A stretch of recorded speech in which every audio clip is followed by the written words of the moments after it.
Você vai ver aqui. 5 anos depois de causar a morte de 2 estudantes em uma batida de carros, ele foi condenado a 12 anos de prisão. E também, vizinho policial. Uma discussão banal transforma vizinhos em inimigos mortais. E ainda, identidade falsa.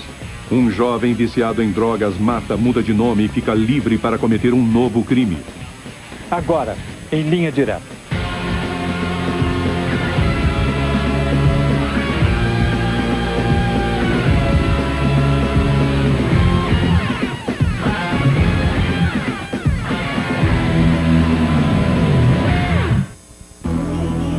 Santo André, Grande São Paulo, 1994. Alan Tramontina, de 19 anos, é usuário de drogas.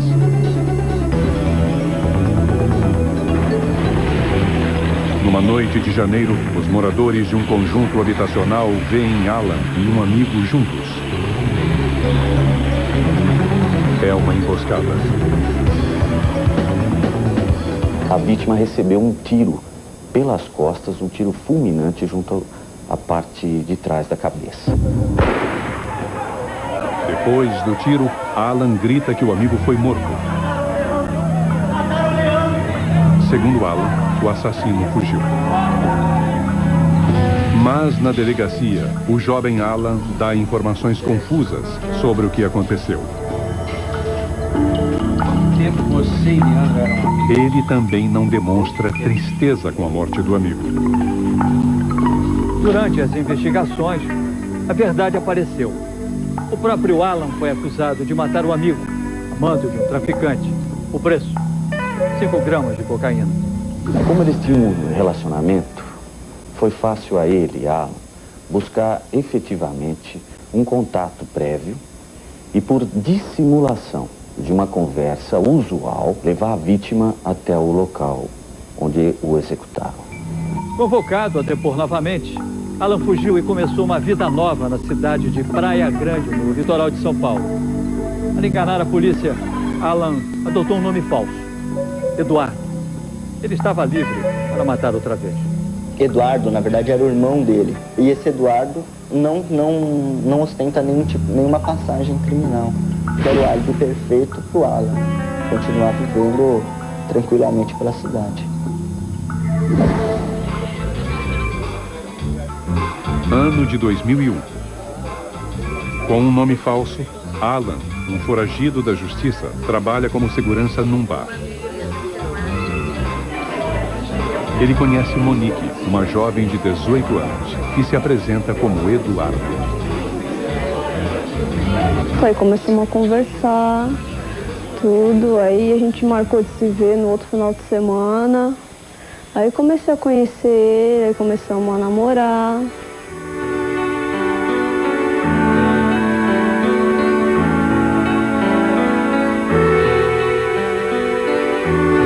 Monique é filha de pais separados. Ela costuma visitar o pai, Jorge, nos fins de semana. Jorge é um policial militar aposentado que tem outros 3 filhos do segundo casamento. Ele era uma pessoa que é insubstituível. A gente lembra do sorriso dele. A harmonia da família de Jorge e Monique, pai e filha, acabou no dia em que Alan entrou na vida deles. Dominada pelo namorado, Monique nunca mais foi a mesma. Jorge passou então a viver uma experiência dramática. A luta de um pai para proteger a filha. Já no início do namoro, Monique começa a enganar a mãe para ficar mais tempo com Alan. Ela simplesmente dizia que vinha para cá, para casa do pai, ou para minha casa, na casa do meu pai, que era o avô paterno dela, e se enfiava lá na casa dele, né? Numa ocasião, Monique some de casa durante 2 dias. Jorge, o pai da jovem, descobre o endereço do namorado e vai atrás da filha. Aí o Alan falou que ia continuar comigo, que queria ficar comigo porque gostava de mim. Aí meus pais aceitaram, né? Nessa época, os parentes de Monique tiveram informações de que Alan era uma pessoa violenta e usava drogas. Ele negou tudo e a jovem apaixonada acreditou. Com apenas 3 meses de namoro, Monique surpreendeu a todos. Disse que estava grávida. A partir daí, Alan começou a mostrar sua verdadeira personalidade. Aí que ele mostrou que ele era outra pessoa, porque ele queria saber o que eu tinha vivido no meu passado. O que eu tive com quantas pessoas, eu saí. Grávida, Monique aparece com hematomas na casa do pai. Ela alega que se machucou numa queda. O que você faz com uma menina de 20 anos que está assim, entrando num buraco e acha que não está? Você não tem como tirar, você não é como uma criança pequena que você pode trazer para si. Ela não tinha como nós trazermos, né, para nós, para trazermos ela junto de nós e obrigarmos ela a sair daquilo. Preocupado, Jorge procura o namorado da filha no trabalho. Não vai mais acontecer isso, Jorge, eu prometo. Alan promete se comportar e cuidar bem de Monique.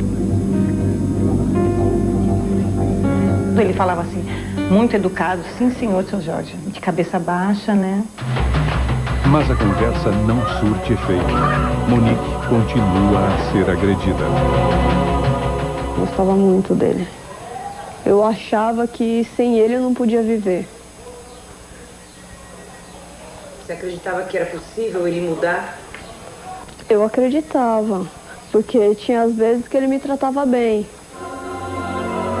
Monique decide dar uma prova de amor ao namorado. Ela escreve no braço com uma faca o apelido dele.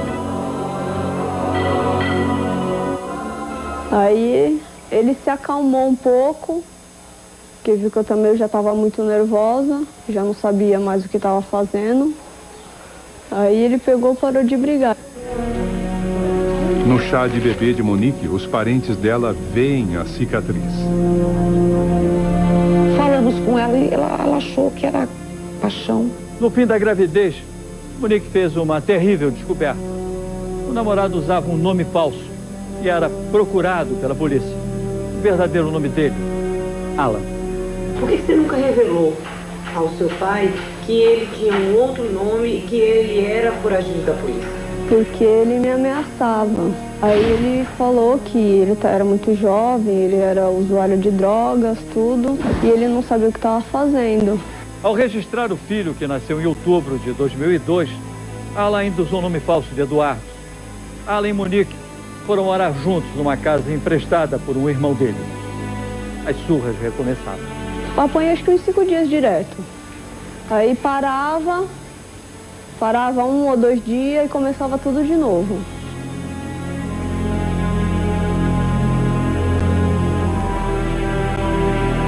Para aguentar as surras, Monique começa a usar drogas junto com o marido. Eu era obrigada a usar porque eu não conseguia deitar na cama para dormir. Que meu corpo estava todo dolorido. Porque ela era encarcerada dentro de casa. Ele não deixava ela receber ninguém, não deixava nem ela pôr o lixo no portão. Um dia, drogado como de costume, Alan se descontrola de vez. Ele resolve fazer uma roleta russa com a própria mulher. Aí eu tava pedindo pra ele parar, tava pedindo por favor, pelo amor de Deus, pra ele parar, só que ele não parava. Alan aperta o gatilho pela primeira vez.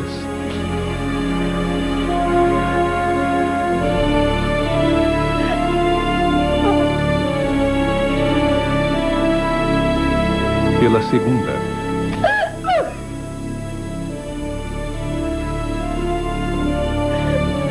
E pela terceira.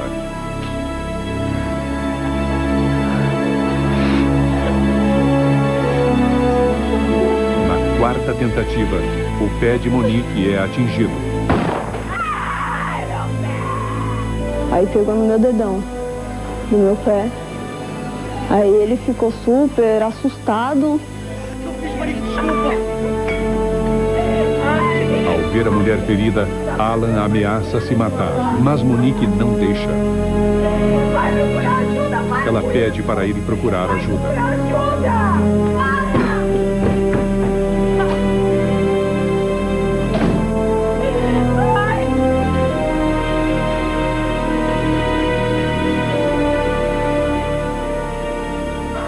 ele pegou, chamou o colega dele e nós fomos pro hospital. Aí ele falou que não ia fazer mais isso, que não ia pegar mais na arma, que ele foi errado. Numa visita à casa da avó, Monique apareceu irreconhecível, magra, suja e com o corpo marcado pelas surras que recebeu. Aí minha mãe falou, Eduardo, deixa minha neta aqui, você não está vendo nos olhos dela que ela não quer mais viver? E ele disse para minha mãe, ela pode ficar, mas meu neto não. Aí minha mãe falou, tudo bem, você pode levar o menino, mas a gente vai pôr a justiça atrás de você. Foi quando ele mostrou a arma para minha mãe. A polícia pode vir, que eu recebo eles a bala. Ele me mostrou o revólver, assim vai ser o meu modo. Ao saber do estado da filha, o pai de Monique, então, decidiu agir. No dia seguinte, acompanhado de 2 equipes de polícia, Jorge vai buscar a filha e o neto. Mas Alan cobra do sogro um mandado de busca para poder entrar na casa. Aí ele entrou todo assustado e pediu pelo amor de Deus, falou que meu pai estava lá fora com viatura, com polícia, com tudo. Falou que, pelo amor de Deus, para mim não entregar ele, que ele nunca mais ia fazer isso comigo. Monique acredita em Alan e sai para falar com o pai. Ao ver a filha, Jorge fica chocado. Quando ela saiu, meu irmão ficou desesperado, porque ela estava, acho que mais machucada ainda. Ela estava toda ensanguentada. Ela estava toda suja, ela parecia uma mendiga. Ela não parecia aquela menina que, sabe, aquela menina linda de olho azul, uma loira maravilhosa, sabe, mimada, criada com todo amor e carinho, não parecia. Ela parecia uma estranha. Eu estava com o rosto todo marcado, minha cabeça estava sangrando, que ele quebrou a agenda na minha cabeça. Eu estava com o corpo todo marcado, eu estava com o olho inchado, eu estava muito magra, porque eu estava sem comer faz uns 15 dias, por causa das brigas. Depois de 26 anos como policial militar, Jorge estava determinado a agir dentro da lei. Foi ao fórum e conseguiu da justiça um mandado de busca e apreensão. Com o documento, Jorge chamou uma comissária de menores e voltou à casa da filha. Alan fugiu. Todos ficam chocados com o estado do bebê e da casa. A polícia encontra drogas e armas. E a polícia, em busca, encontrou sob o berço do casal as armas, um revólver 38 e uma pistola. Monique foi submetida a um exame de corpo de delito e registrou queixa contra o companheiro. Ela foi então para a casa do pai, que ainda conseguiu a guarda provisória do neto. Um mês depois, Alan reapareceu. E no telefone tentou convencer Monique a reatar o casamento, mas ela não aceitou. Revoltado, Alan escolhe um novo alvo, o sogro, e faz uma ameaça. Ele está pedindo para mim andar com um guarda-costas na frente e outro atrás. Preocupado com as ameaças, o pai de Monique pesquisa numa delegacia se o genro tem ficha criminal. Foi na delegacia e puxou a ficha corrida de Eduardo Tramontina Valente Cerqueira. Não tinha nada. Eu cansei de falar para ele, cuidado com essa pessoa aí, com esse camarada, que pode acontecer. Não, pai, eu já tirei a informação dele e não tem bronca nenhuma dele. Acho que é só um vagabundo aí que gosta de bater em mulher, tudo. Mas não tem perigo nenhum, não. Jorge jamais poderia imaginar que o genro tivesse um outro nome e que não se chamava Eduardo. Era um terrível segredo que Monique não teve coragem de revelar ao pai. Eu ficava com medo, porque o Alan me ameaçava de matar minha família, ou se eu fugir de casa com meu filho, dele ir atrás, procurar onde for. Mais aliviado, Jorge comemora o aniversário de 1 ano do neto ao lado de Monique. Pai e filha estão de novo juntos. Estas são imagens de Monique. Ela ainda estava muito abatida durante a festa. É o último mês de Jorge com a filha. Ele vai morrer. Meu irmão encheu ela de mimos. Nós mudamos a casa, as coisas de lugar para poder abrigá-la, abrigar o menino. 2 de novembro do ano passado, dia do crime. Ô, meu irmão, Durante um baile no clube, Jorge avisa a irmã que vai comprar cigarro. Ele passou aqui por mim, né, ainda fez uma brincadeira comigo, né? Jorge sai sozinho. Tranquilo, ele caminha em direção à morte. Ele subiu por aqui e foi andando em direção ao bar. Minutos depois, Jorge é executado pelas costas.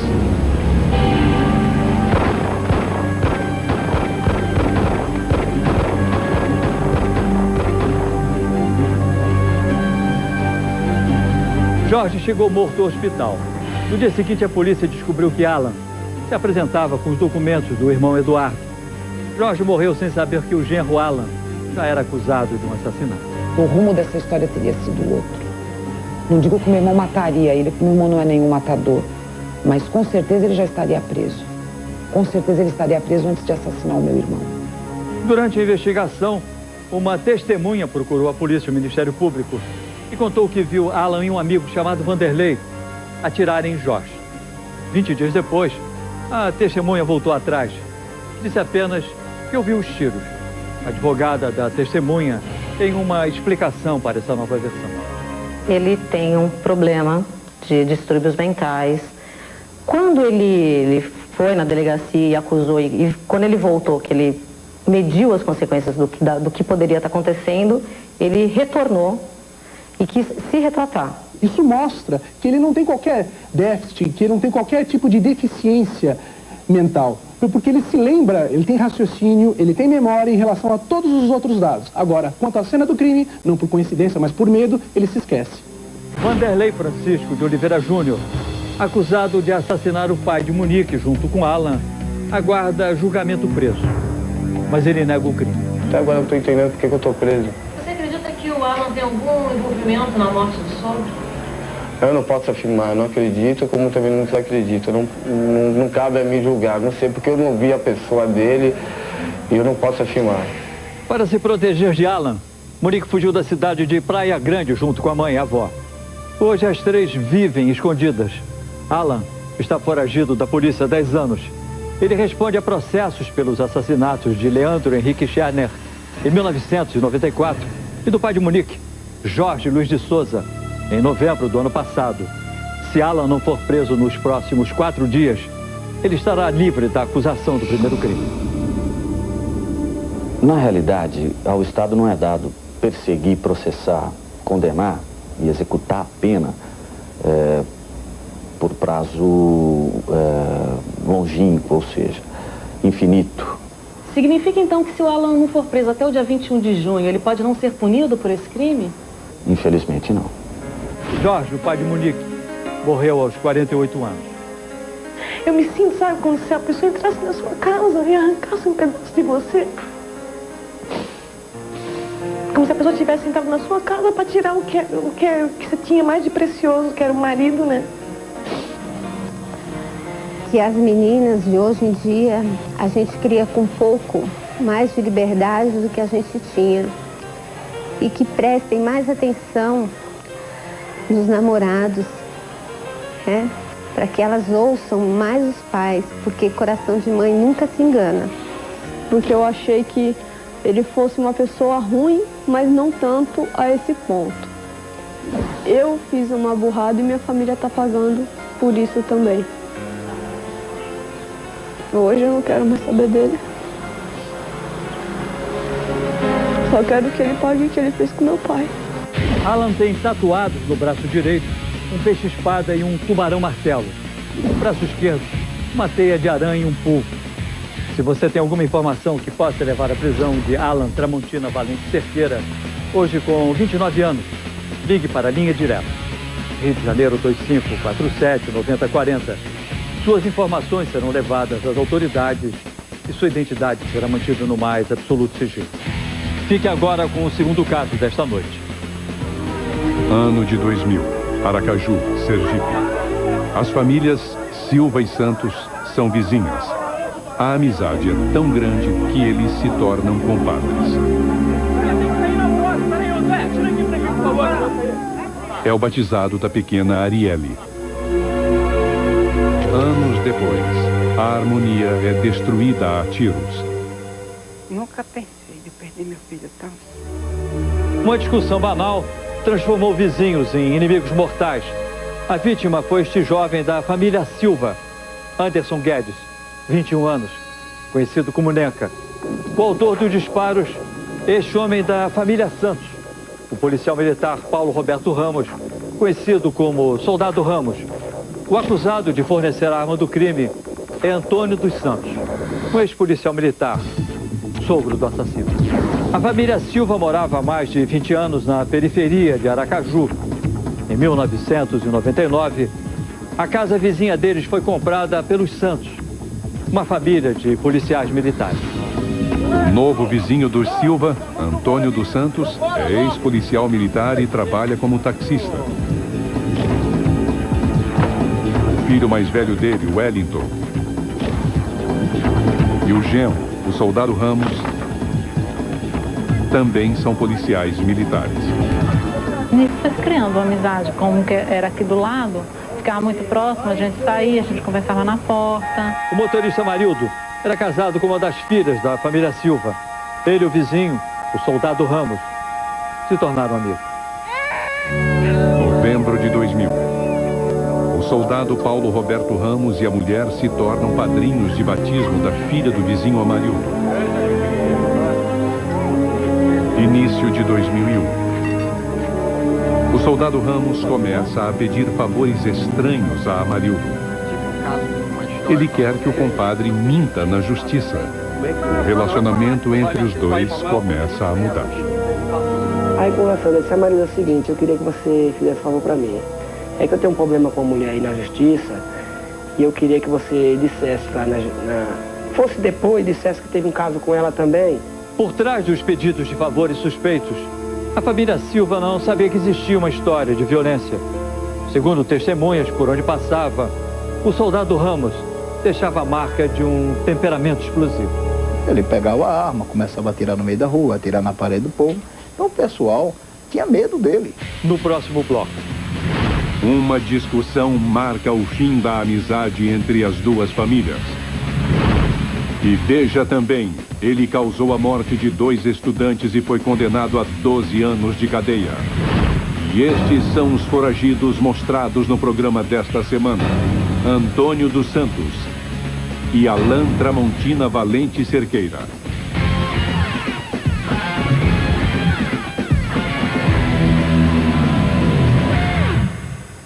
Nesta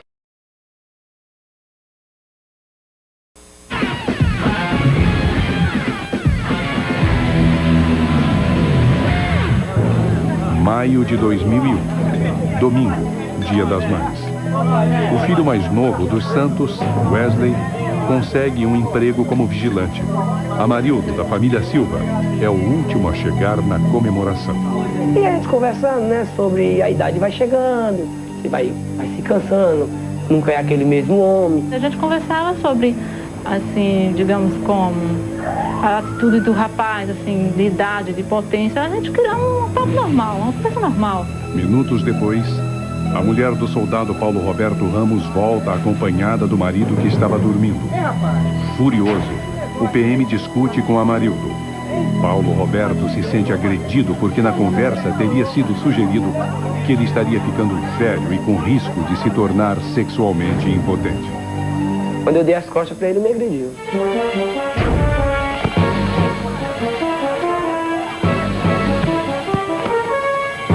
Segundo os Silva, a partir desse dia a família Santos, uma família de policiais militares, iniciou uma perseguição.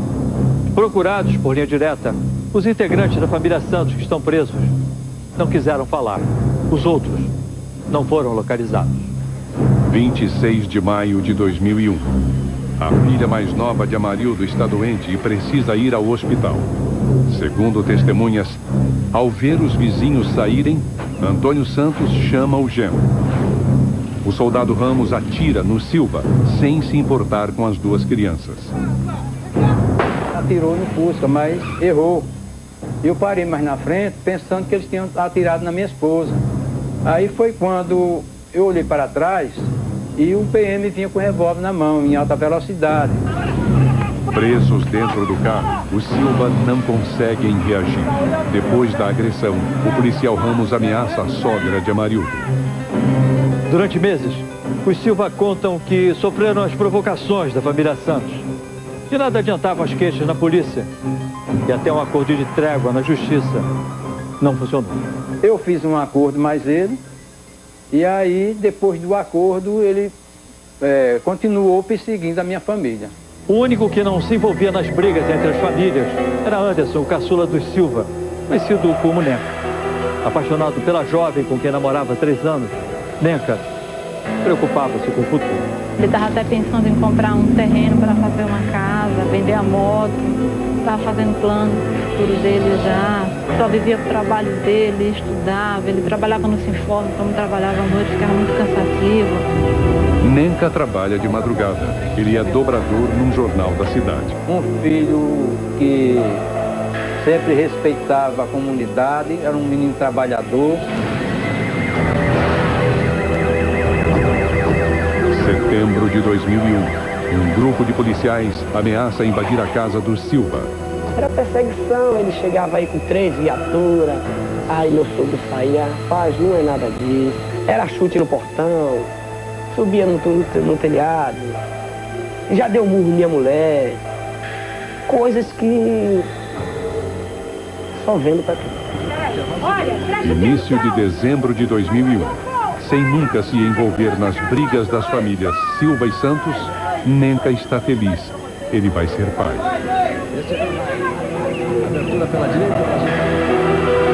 24 de dezembro, véspera do Natal. Cansado, Nenca, o caçula da família Silva, chega do trabalho. 10 horas da manhã. Ao voltar do mercado, a mãe de Nenca ouve mais uma ameaça. Ele disse, coitado dessa safada velha.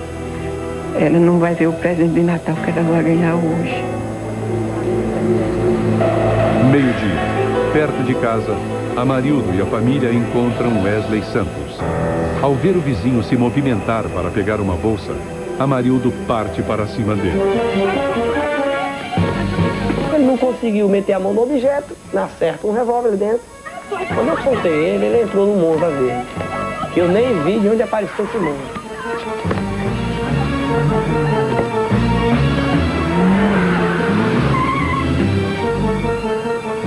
Nesse dia, o policial militar Paulo Roberto Ramos estava de serviço no quartel. Ele trabalhava como motorista do comandante do batalhão. Hora do almoço. O soldado Ramos leva o comandante para casa. Nenca combina com um amigo uma ida ao shopping. Os 2 jovens querem roupas novas para usar na noite de Natal. Ao chegar em casa, Amarildo se surpreende. Wesley e Antônio Santos já esperam por ele. A briga recomeça. Não deu tempo nem de chegar em casa. Fui atacado de novo. Durante a briga, o soldado Ramos recebe um chamado pelo rádio. Ele fica transtornado. Desta vez, os outros vizinhos conseguiram separar a briga. Tudo, aparentemente, parece calmo. Aparentemente. Segundo a acusação, o patriarca dos Santos está armado. Aí eu disse, nem que vamos para casa, eu vou tomar banho para nós ir. O shopping. 1h da tarde.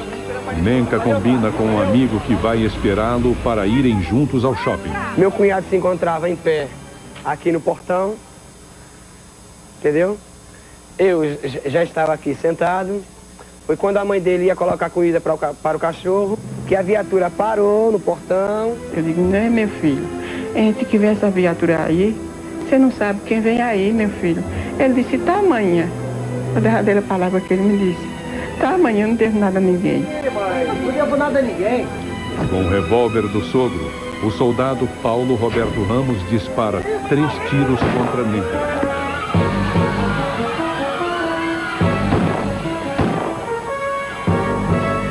Aí quando ele se virou pra mim, que deu o primeiro tiro, eu pulei. Ele deu outro, pegou aqui. Depois olhou pra mim e disse, agora é você. O policial Ramos só para de atirar quando a munição acaba.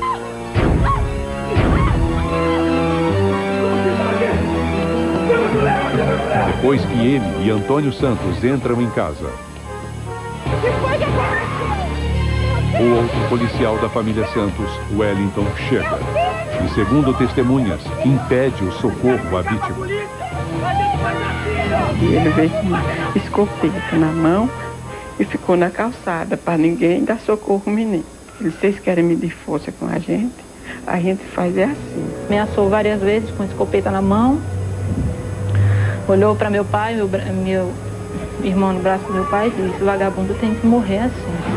Protegido pelo soldado Wellington Santos, o policial militar Ramos usa o carro do comandante do batalhão para fugir com a família. E se dirigiu ao local de forma desconhecida para a corporação, cometeu o crime e fugiu. Simulando até que houve uma troca de tiros. Ele mesmo dispara contra a viatura da polícia para dizer que foi recebida a bala no momento que chegou na residência do seu sogro. Mas isso não é verdade. Horas depois, o soldado Wellington Santos devolveu ao batalhão o carro usado pelo soldado Ramos. Na lataria do carro usado pelo soldado Ramos, a marca de um tiro. Em instantes. A família Santos muda de casa com a ajuda de policiais militares. Eu quero justiça, meu Deus, para não ficar doida. E ainda, mãe recebe a notícia da condenação do assassino do filho. Isso não paga nem um terço do nosso sofrimento. E estes são os foragidos mostrados no programa desta semana. Antônio dos Santos e Alan Tramontina Valente Cerqueira.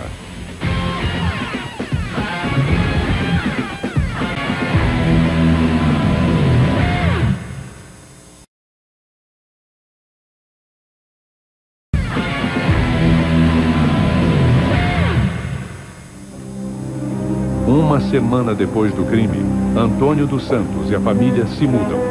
Segundo testemunhas, eles contam com a ajuda de policiais militares. Os seus móveis foram retirados da residência em que habitava nas imediações da casa da vítima, também onde foi feito o uso de veículos do Estado. O soldado Ramos, autor dos disparos, apresentou-se dias depois ao batalhão. Ele foi expulso da polícia militar e está preso. Os irmãos Wesley e Wellington dos Santos aguardam o julgamento em liberdade. Wellington continua na polícia militar de Sergipe. Antônio dos Santos, acusado de fornecer a arma do crime, foi procurado pela polícia e fugiu. Na verdade, esse policial militar, se for condenado a mais de 2 anos, ele vai ser automaticamente excluído, porque assim é que diz a legislação em vigor. Foi um crime que realmente deu uma grande comoção em toda a sociedade, devido à sua brutalidade, né?